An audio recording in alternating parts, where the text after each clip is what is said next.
Mes béliers, c'est parti pour les énergies de ce que veulent vous dire vos guides sur ce mois de mars. Allez, je commence par ce sur quoi vos guides sont fiers de vous sur ce mois de mars 2026. Vous avez toutes les infos concernant ce tirage et la prise de rendez-vous avec moi en description sous cette vidéo. Allez, on y va.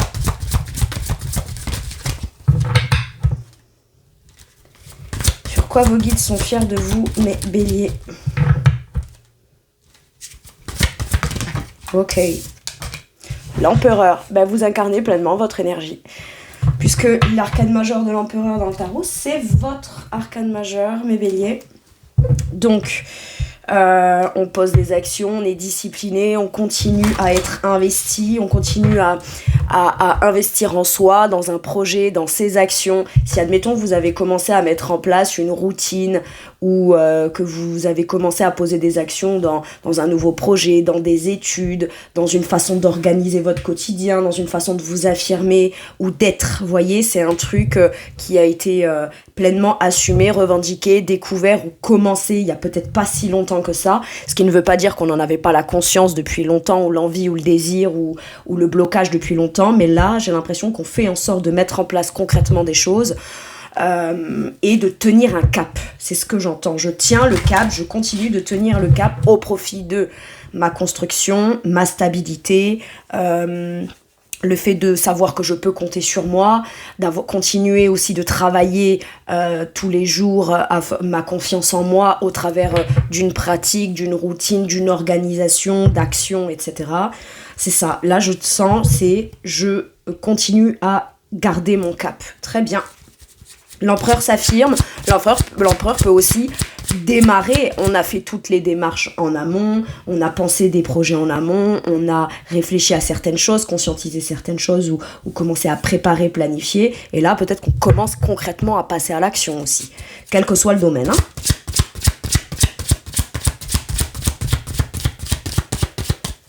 Ok. On peut aussi être fier de vous parce que vous êtes quelqu'un qui est présent, qui fait ce qu'il dit, j'ai un truc comme ça. Pour les autres, d'accord ? Ça peut vouloir dire aussi que vous incarnez quelqu'un qui fait des choses pour les autres, et donc les autres en retour vous voient comme quelqu'un de stable, en qui on peut avoir confiance. Vous voyez, j'ai quelque chose comme ça. Alors, avec quelle énergie on vous montre qu'on est fier de vous ? Avec un sentiment d'équilibre émotionnel. On sait qu'on peut être, alors si vous êtes en couple ou qu'il n'y a pas, c'est pas une notion de relationnel, parce que le 2 de coupe peut me parler de relationnel. Ça peut vouloir me dire, s'affirmer par rapport à son partenaire de vie ou son associé, un ou une amie par exemple, voilà, dans un duo, dans un partenariat, dans une entreprise qu'on a avec quelqu'un. Mais avec qui, évidemment, il y a des enjeux émotionnels qu'on apprécie beaucoup, qu'on aime beaucoup, et avant tout, avec qui c'est engagé émotionnellement, d'accord ? Quelle que soit la nature de la relation. Je peux avoir là aussi l'idée d'être le bon partenaire ou la bonne partenaire en confiance, qui agit, qui prend les choses en main, pas qui prend les devants, mais qui démontre sa présence afin de soutenir quelqu'un. D'accord ? Maintenant, ça peut être je suis moi-même le ou la meilleure partenaire de ma vie. Je sais que je peux compter sur moi. Toutes les actions que je mets en place pour moi ou que j'ai mis en place pour moi commencent à porter leurs fruits dans un sentiment d'équilibre émotionnel. Je me rends compte que je peux me faire confiance, je peux me refaire confiance, et si jamais j'ai des doutes, je sais que je peux compter sur moi. Parce que avant d'être quelqu'un que j'incarne ou qui a l'image d'eux ou le rôle d'eux pour les autres, avant tout, je l'incarne pleinement pour moi-même, quel qu'en soit ce qu'en pense l'extérieur. Tant que moi, je suis équilibrée émotionnellement et tant que je fais des choix émotionnels qui ont l'air de me faire me sentir harmonieux, en harmonie, en équilibre, dans une espèce de forme de bien-être émotionnel, bon, visiblement, ça a l'air, ce que vous mettez en place ou ce que vous assumez ou revendiquez, ça a l'air de porter ses fruits dans ce sens-là. Je peux avoir aussi l'idée d'entreprendre de manière plus importante vis-à-vis de quelqu'un ou vis-à-vis de quelqu'un dans le but d'un partenariat qui compte. Ça peut être professionnel, ça peut être dans un projet en commun, ça peut être dans une activité créative, passion, loisir, mais qu'importe, en fait, on veut mettre en place quelque chose et le faire peut-être avec quelqu'un en particulier. Si on n'a pas encore trouvé la personne ou qu'on n'a pas quelqu'un en tête, ça peut vouloir me dire là que vous posez les actions, vous vous affirmez, vous présentez vos plans, votre projet, ce que vous voulez proposer, ou comment vous voulez proposer quelque chose à quelqu'un. Ça peut vouloir me dire ça là, mais pour ça peut être aussi, si pour ça il faut aussi que je trouve la bonne personne qui sera ok avec ça, qui sera alignée, qui sera soutenant ou soutenante, qui sera engagée, investie tout comme moi, parce que il faut faire comme un duo de choc si je puis dire. Je mets en place les démarches, je sais pas, s'il faut poster une annonce, je mets une annonce, si je connais pas déjà la personne quoi. Si j'ai déjà quelqu'un en ligne de mire, je vais essayer d'aller porter mon discours de manière confiante dans l'exposition du projet, dans les actions, dans ce qu'il faudrait qu'il soit mis en place, dans ce qui incombe de ma part de responsabilité ou moi, ce que je vais prendre en charge et ce que l'autre pourrait prendre en charge dans ses compétences. Vous voyez, ça peut être ça. Ok. Quel conseil on vous donne ?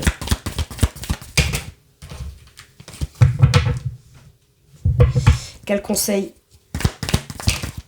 Le 4, waouh, mais c'est dingo, hein. C'est trop beau, hein. Le 4 de bâton, on est sur tout faire comme pour alimenter la joie dans l'idée d'un engagement, d'un partenariat, d'une association, d'un mariage, mais on est participatif là, d'accord ? Mais vous voyez, dans un 4 de bâton, chacun participe en étant engagé à l'idée de créer quelque chose ou commencer à créer quelque chose. On peut être au début de quelque chose ou le début d'un engagement, dans l'optique d'aller construire quelque chose qui sera solide, stable, toujours en évolution vers les désirs positifs qu'on en a dans des buts et des objectifs positifs, ou des buts qu'on cherche à atteindre. Le 4 de bâton, c'est la stabilité, mais où chacun dans le truc prend en charge sa part de responsabilité, fait les actions, participe. Vous voyez, il y a un côté très participatif à l'engagement. Ça peut être dans un nouveau travail où vous auriez une posture avec pas mal de responsabilités. Mais si c'est à vous de sélectionner une équipe où les gens qui vont travailler avec vous, s'engager avec vous dans un projet ou de manière plus générale dans un travail ou dans un projet de groupe ou un projet familial, un projet amical, mais un truc qu'on veut construire et bâtir et partager dans la joie, évidemment que vous allez sélectionner les personnes qui sont évidemment bien alignées avec vous émotionnellement, qui ont à cœur, comme vous émotionnellement, de partager. Vous voyez, c'est une question de principe, de valeur, de discipline, d'assumer ses parts de... Chacun doit assumer sa part de responsabilité. On dit pas qu'il faut faire les choses parfaitement, mais on fait déjà au mieux dans ce qui nous concerne, et on y met tout son cœur, on y met sa joie, il y a de l'entrain, il y a de la joie, il y a des bonnes nouvelles à partager.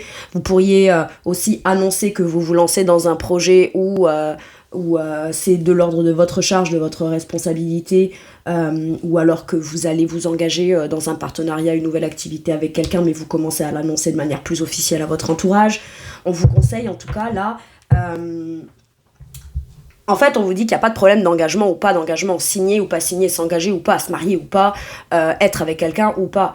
Le truc, c'est de toujours tenir son cap. Si on tient son cap de manière... bien sûr, la liberté des uns s'arrête là où commence celle des autres, d'accord ? Mais si chacun respecte la liberté, le travail, la façon de faire de l'autre, etc., et qu'au final, chacun à sa façon contribue sans empiéter sur le terrain de l'autre, mais que tout est fait de la bonne façon et que tout est bien respecté, on peut tenir des engagements comme ça sur des décennies, quoi. Moi, je peux avoir des nouveaux engagements, des nouveaux partenariats ou des choses qui mettent en joie et des bonnes nouvelles à annoncer. Tant mieux. Ok. Sur quoi vos guides vous poussent et vous encouragent ? Le 4 de bâton, l'engagement, à commencer à bâtir, à construire, à proposer des engagements ou à proposer à vous renseigner. Par exemple, ça peut être pas moi qui vais m'engager dans un truc, mais j'ai envie d'adhérer à quelque chose où je devrais moi m'engager. Peut-être qu'on vous dit commence à mettre en place tes disponibilités, ton organisation pour pouvoir être pleinement disponible. S'il y a une offre, une opportunité ou quelque chose qui s'offre à toi, où tu devras avoir de l'espace, du temps, des moyens, de l'énergie pour pouvoir t'y engager, mais toujours avec cette énergie de joie, d'accord ? La joie de l'engagement, la joie de la construction, la joie de la stabilité, la joie de travailler avec d'autres ou que d'autres travaillent avec vous, on travaille ensemble. C'est pas forcément que dans la notion professionnelle. Quand je dis travail, c'est même à la maison, on peut travailler à tenir un foyer harmonieux, joyeux et sympa où chacun y participe, quoi. 4 de bâton, c'est vraiment l'énergie de la signature du contrat, de l'annonce de bonnes nouvelles, et vous êtes peut-être poussé aussi à croire ou retrouver la foi au fait que des choses qui peuvent se construire, se bâtir de manière stable, solide et optimiste et positive dès le départ, c'est possible. Ok. Avec quelle énergie on vous pousse et on vous encourage ? L'énergie du roi d'épée. En étant logique, pragmatique. Pour moi, je pense que vous avez une bonne conscience, connaissance de vous, de votre expérience, de vos qualités comme de vos... ce qui peut être plus fragile ou être plus que vous estimez être une faiblesse, mais le tout étant d'être intègre. Pour moi, il peut y avoir une décision à prendre. On vous conseille de prendre la décision de l'engagement. À partir du moment où vous avez été clair, vous avez exprimé vos vérités, votre vision des choses, à partir du moment où vous y avez bien réfléchi, que grosso modo dans votre esprit, sur le papier, les choses ont l'air d'être plutôt saines, plutôt logiques depuis votre point de vue, pourquoi pas ? Là je pense que l'énergie, vous avez le bon discernement, d'accord ? Je pense qu'aujourd'hui, vous avez le bon discernement. Ce qui fait que avoir le bon discernement ne veut pas dire trouver les personnes, les occasions bonnes pour soi. Avoir le bon discernement, c'est savoir qu'on peut toujours garder confiance dans l'idée que ce qu'on veut engager ou dans quoi on veut s'engager peut être possible, tout en ayant la conscience que c'est pas parce qu'on est optimiste, positif, qu'on veut partager et s'engager que, en claquant des doigts, c'est ce qui va arriver tout de suite ou c'est tout de suite comme ça que ça va se passer. Parce que j'ai l'impression qu'on vous dit que vos connaissances, votre intelligence, toutes les choses que vous savez devront être aussi mis à contribution, c'est-à-dire que si admettons il y a des problématiques, vous avez un sens logique, des connaissances et suffisamment de capacités ou de connaissances dans un sujet particulier ou dans un domaine particulier pour venir pouvoir apporter une décision en cas de problématique. Vous voyez, on ne dit pas que ça va être facile et qu'il n'y aura pas de problème. Ce qu'on dit juste, c'est que vous avez suffisamment de connaissances jusqu'à maintenant ou d'intelligence ou de conscience des choses pour savoir que quoi qu'il arrive, ça va bien se passer, quoi qu'il arrive, vous pourrez aussi vous faire en sorte que les choses puissent soit s'améliorer, soit se débloquer, soit bien se passer, parce que c'est extrêmement bien pensé dans l'esprit, ok ? Le conseil, l'énergie, ça peut être aussi une énergie extérieure à vous, potentiellement une personne d'un signe d'air, donc Balance, Gémeaux ou Verseau, bon, pourquoi pas, qui lui, peut-être, prend la décision aussi de s'engager vis-à-vis de vous dans quelque chose que vous proposez. Mais vous, les choses, elles sont claires. Vous n'allez pas attendre après cette personne pour le faire. C'est, écoute, moi, je fais ça. Si tu veux me rejoindre, rejoins-moi. Si tu veux décider, t'as ta place. Mais ça ne veut pas dire que si tu viens pas, moi, je vais pas faire les trucs. Je peux avoir quelque chose comme ça. Mais il peut y avoir du coup l'arrivée de quelqu'un qui viendra participer à un projet par la suite, mais vous avez déjà commencé à le mettre en place. Cette personne, elle doit peut-être régler des choses de son côté, prendre des décisions, régler des affaires ou régler des choses avant de venir vous rejoindre, mais elle vous l'annonce quand même en amont qu'elle compte vous rejoindre. Elle vous donne peut-être une date, enfin c'est clair. Le roi d'épée, il est clair. S'il est pour vous rejoindre, c'est pas ouais j'arrive, c'est j'arrive tel jour, telle heure, telle date, machin. Et si j'ai pas de date ou d'heure précise, je te le dis, mais je te dis que là je suis en train de régler ci, faire ça, penser à ci, de prendre des décisions sur ça, mais je te tiens au courant au fur et à mesure, et même si je te tiens pas au courant, je suis en train de régler ça, de prendre des décisions. de manière intègre et juste, et dès que je suis dispo, je serai là, mais je te tiendrai au courant dès que j'ai une date ou un truc. Vous voyez, là on a quelqu'un qui est plutôt assez normalement transparent, donc qui dit pas tout dans les moindres détails, parce que le roi d'épée perd pas de temps à parler, il dit les choses, il comprend les choses, il les pense, il les cadre dans son esprit, et ensuite il les tranche, il les décide, et ensuite il le met en application. Mais voilà, c'est pas de la justification, c'est de la prévenance. J'ai un truc comme ça. On prévient. Et dans ce qu'on dit, visiblement, c'est ce qu'on fera. Maintenant, il peut y avoir quelqu'un aussi qui vous repère à distance, ou quelqu'un à distance qui a de fortes compétences ou connaissances dont vous auriez peut-être besoin pour pouvoir mettre en place un projet, démarrer quelque chose. Et visiblement, dans l'énergie, la personne qui pourrait vous donner des éléments ou des informations ou gérer une partie de dossier ou un truc administratif parce qu'il ou elle en a la compétence peut être sa façon à lui de venir participer à un projet que vous mettez en place ou dans un truc dans lequel vous commencez à vous engager ou vous voulez vous engager. Très bien. Quels conseils on vous donne ? Quels conseils pour mes béliers ? La reine de Pentacle, mais c'est tellement beau. Fais, pratique. Tu gères bien. Tu fais bien les choses. Moi, j'ai l'impression qu'on vous dit, si tu as le désir d'être pleinement investi, pleinement impliqué dans un projet en particulier, dans le fait d'élaborer quelque chose, dans le fait d'être très occupé ou investi, je sais pas moi, à organiser une fête, qui viendra célébrer une réussite professionnelle, quelque chose qu'on a récolté. Il y a une grande maturité, il y a beaucoup de talent, beaucoup de savoir-faire dans la reine de denier, et on vous dit planifie, gère. Si tu n'as pas la connaissance de ce que tu aimerais gérer là, maintenant, tout de suite, pour pouvoir continuer à faire grandir une activité, un projet dans lequel tu aimerais t'investir, etc., demande aux bonnes personnes, ou alors pratique quelque chose, tu trouveras la solution. Et une fois que tu as cette compétence-là, parce que la reine de Pentacle, elle a quand même beaucoup de compétences dans son domaine, dans des savoir-faire, elle peut être aussi avoir plein de talents différents qu'elle met au profit d'un seul projet ou d'une seule association, partenariat et engagement. Et au final, c'est tout un melting pot de compétences qui la font de manière générale être très compétente dans son domaine ou à viser de ce projet ou dans cet engagement. La reine de Pentacle, elle génère aussi son abondance, elle pense à son bien-être, elle pense à son ancrage, elle prend le temps de bien faire les choses aussi, mais toujours dans l'optique de vouloir le partager avec tout ce qu'elle a de meilleur à donner là-dedans. Tout son cœur, tout son... Vous voyez, c'est la cuisinière qui met l'amour, l'ingrédient secret, c'est l'amour, vous voyez, j'ai un peu ça. Et finalement, avec cette reine de denier, on vous conseille peut-être aussi... je sais pas, de prendre une décision afin d'aller trouver les finances ou les moyens ou les ingrédients ou les outils ou les matériaux nécessaires que visiblement vous réussissez à obtenir pour pouvoir continuer de faire évoluer, perdurer ou tenir dans un engagement.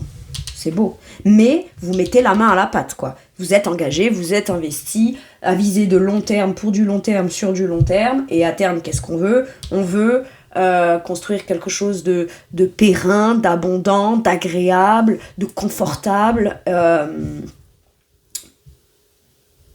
et de sain pour soi aussi, d'accord ? On ne s'oublie pas dans le côté mon ancrage, mon bien-être, prendre le temps de faire des choses aussi pour moi, travailler à mon ancrage, à mon bien-être, à ma santé, à ma vitalité, je peux avoir quelque chose comme ça, pour pouvoir continuer d'être productif ou productive dans ce qui me tient à cœur.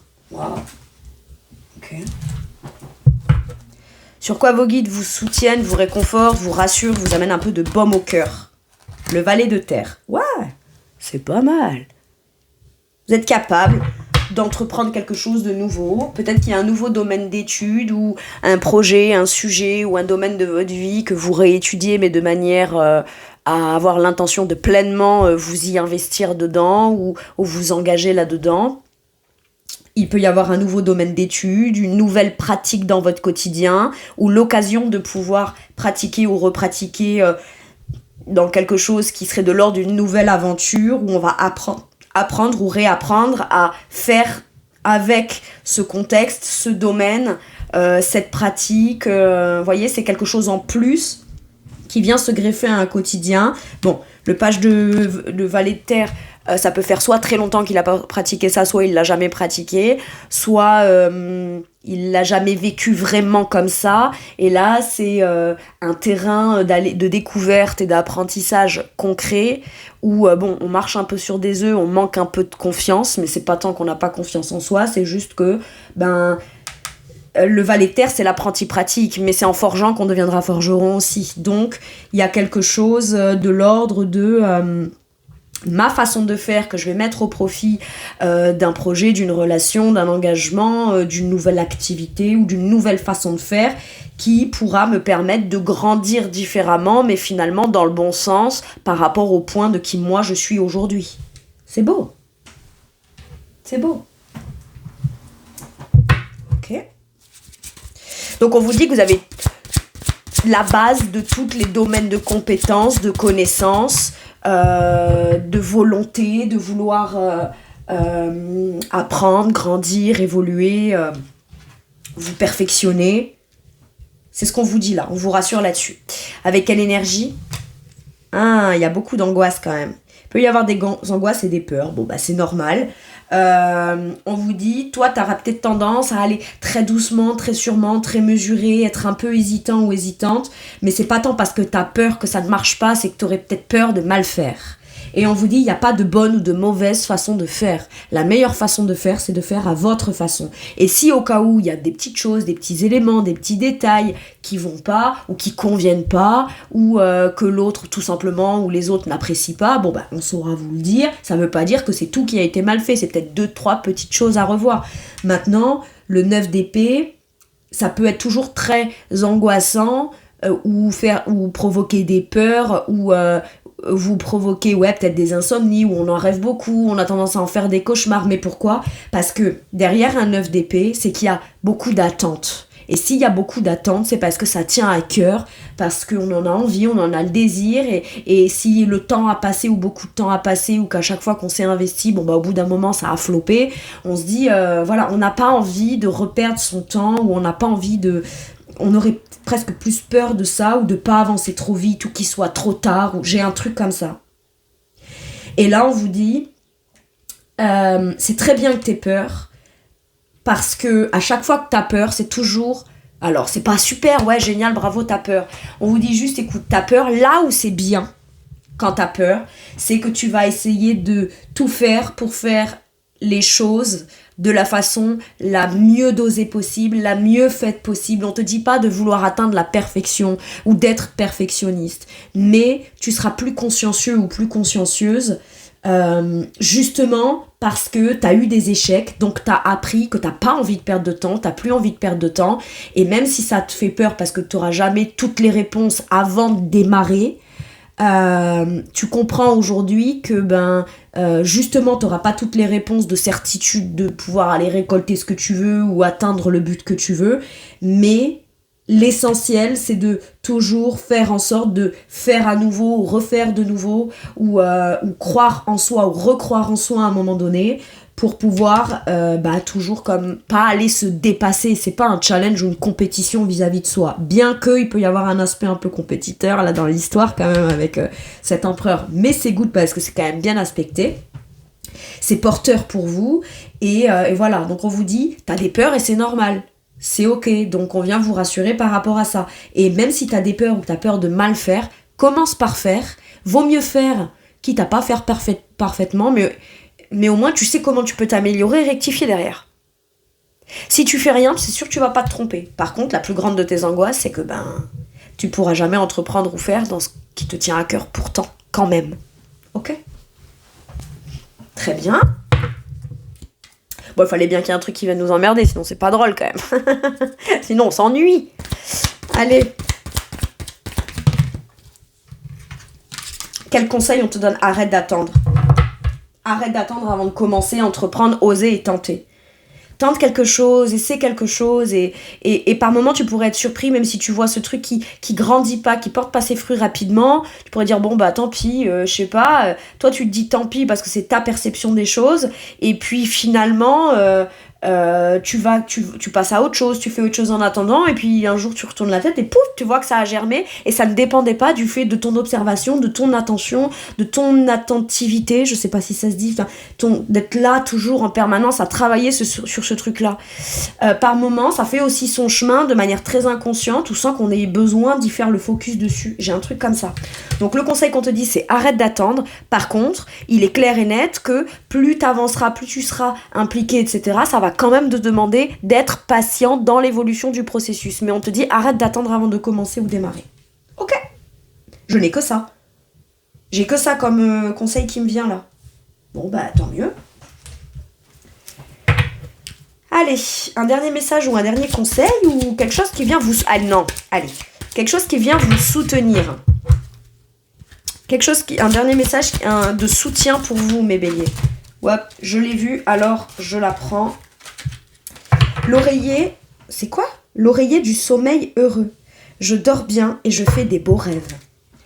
Waouh, voyez ? Vous dites, ça peut être cauchemardesque, j'ai peur de faire des cauchemars, etc. Ou alors je fais des rêves très perturbants.